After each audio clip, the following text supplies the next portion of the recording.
خاص طور پر نیرو جنہوں نے سنہ 64 تک حکومت کی۔ ابتدائی مسیحی ایک بہت بڑے زن مسیح کے آنے پر زور دیتے تھے۔ یوحنا کا مکاشفہ اس شخصیت کو پاتال سے حیوان 11:7 سے اور اس سمندر سے حیوان 13:1 سے تعبیر کرتا ہے۔ وہ ایک عام ارتداد کے وقت آئے گا، لوگوں کو نشانیوں اور عجائبات سے دھوکہ دے گا، خدا کے گھر میں بیٹھ کر خود خدا ہونے کا دعویٰ کرے گا۔ آخر میں وہ یسوع کے ہاتھوں شکست کھا جائے گا، جو اسے پھونک اور وہ اپنے آنے کی چمک سے تباہ کر دیں گے۔ 2:8 اینٹی کرائسٹ کے بارے میں قرون وسطی کا نظریہ ایڈسو، ریپولن اور بہت سے دوسرے مصنفین نے اس اصول پر قائم کیا کہ وہ ہر چیز میں مسیح کے متضاد مخالف ہے۔ لرنر نے ان سے یہ اخذ کیا کہ ضد مسیح اپنی چالوں سے پیروکار حاصل کرے گا۔ اس کی بالا دستی 3.5 سال رہے گی۔ مسیح کی طرح دجال یروشلم میں آئے گا، لیکن مسیح کے برعکس یہودی اس کی جوش و خروش سے تعریف اور تعظیم کریں گے۔ اپنے دور حکومت میں وہ ہیکل کو دوبارہ تعمیر کرے گا اور سلیمان کے تخت پر بیٹھے گا۔ وہ زمین کے حکمرانوں کو اپنے مقصد کی جانب بدل دے گا اور مسیحیوں کو خوفناک طریقے سے ستائے گا۔ ان تمام لوگوں کو اذیت دی جائے گی جو اس کی چالوں کا مقابلہ کریں گے، اور ایسی بڑی مصیبتیں آئیں گی جو دنیا کی ابتدا سے لے کر اب تک کبھی نہیں آئے۔ مختص کیے گئے 3.5 سال کے اختتام پر، تاہم دجال مسیح کی طاقت سے تباہ ہو جائے گا، جس کے بعد بہت ہی مختصر وقفے کے بعد آخری فیصلہ اور دنیا کا خاتمہ ہوگا۔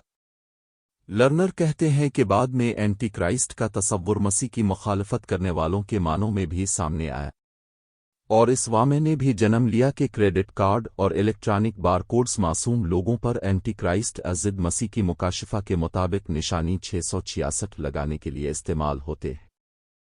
نعیم احمد بلوچ کے مطابق دجال کا ذکر اسلامی روایات میں قرب قیامت کی نشانیوں کے ضمن میں آیا ہے۔ اسلامی عالم اور محقق جاوید احمد غامدی اپنی کتاب امیزان میں لکھتے ہیں کہ لفظ دجال بڑے دغاباز، فریبی اور مکار کے معنی میں اسم صفت ہے۔ اس کا ذکر المسیح الدجال کے نام سے بھی ہوا ہے۔ اس کے معنی یہ ہیں کہ قیامت سے پہلے کوئی شخص مسیح ہونے کا جھوٹا دعویٰ کرے گا اور یہودیوں، عیسائیوں اور مسلمانوں کے اندر سیدنا مسیح علیہ السلام کی آمد کے تصور سے فائدہ اٹھا کر اپنے بعض کمالات سے لوگوں کو فریب دے گا۔ بعض روایات میں ہے کہ یہ ایک آنکھ سے اندھا ہوگا اور ایمان والوں کے لیے اس کا ڈجیل ملمع دھوکہ اس قدر واضح ہوگا کہ اس کی پیشانی پر گویا کفر لکھا ہوا دیکھیں گے۔ اسلامی عالم وحید الدین خان کے نزدیک دجال سے مراد ایک ایسا دھوکے باز ہے جو ذہنی و فکر گمراہی پیدا کرے گا، نہ کہ انوکھی صفات کا حامل شخص جو فتنہ و فساد برپا کرے گا۔ وہ ماہنامہ الرسالہ میں لکھتے ہیں کہ دجال اپنا یہ کام تلوار کے ذریعے نہیں کرے گا۔ دھوکہ دینا دلیل کے ذریعے ہوتا ہے، نہ کہ تلوار کے ذریعے۔ چنانچہ دجال علم اور دلائل کے زور پر لوگوں کو بہکائے گا۔ وہ لوگوں کو ذہنی گمراہی میں مبتلا کرے گا۔ ڈاکٹر محمد عامر گزدر علامان قیامت کے ضمن میں پیغمبر اسلام کی بعض حدیثوں کے حوالے سے دجال کے بارے میں لکھتے ہیں کہ کوئی اور مخلوق ایسی نہیں ہے جو اپنی فتنہ پردازی میں دجال سے بڑھ کر لوگوں پر حاوی ہو سکتی ہو۔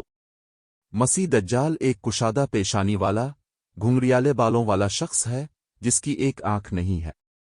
دوسری آنکھ ایسی ہے جیسے وہ انگور کا ابھرا ہوا دانہ ہو۔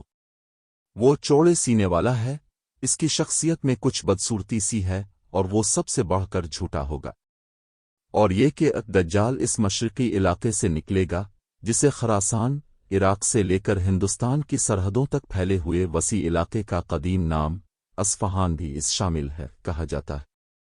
اس کی پیروی ایسے لوگ کریں گے جن کے چہرے ڈھالوں کی طرح چوڑے، آجوج و ماجوج میں سے ہوں گے۔ مسیح دجال مشرق کی طرف سے آئے گا اور اس کا عزم مدینہ کا ہوگا۔ وہ قریب پہنچے گا، یہاں تک کہ احد پہاڑ کے پیچھے آ کر پڑاؤ ڈال دے گا۔ پھر خدا کے فرشتے اس کا رخ شام کی طرف پھیر دیں گے اور وہ وہیں ہلاک ہو جائے گا۔ اسی بنا پر اب پیغمبر اسلام فد مسیح دجال سے خود بھی خدا کی پناہ مانگتے تھے اور اپنی الفامت کو بھی پناہ مانگنے کی تلقین فرماتے تھے۔ نعیم بلوچ کہتے ہیں کہ مسلمانوں کی کثیر روایات کا خلاصہ یہ ہے کہ قیامت کے قریب جب دجال کا ظہور ہوگا تو اسے حضرت عیسیٰ قتل کریں گے۔ یوں مسلمانوں کے نزدیک یہ تمام الہامی مذاہب پر ان کی فتح ہوگی۔ یہودیت کے ماننے والوں کے مطابق کافر بادشاہ کا نظام ختم ہوگا۔ صحیفہ دانیال کی آیات ہیں، جو ہونا ہے اس کا فیصلہ خدا کی عدالت کرے گی اور اس کافر بادشاہ سے اس کی حکومت چھین لی جائے گی۔ اس کی سلطنت کا مکمل خاتمہ ہو جائے گا۔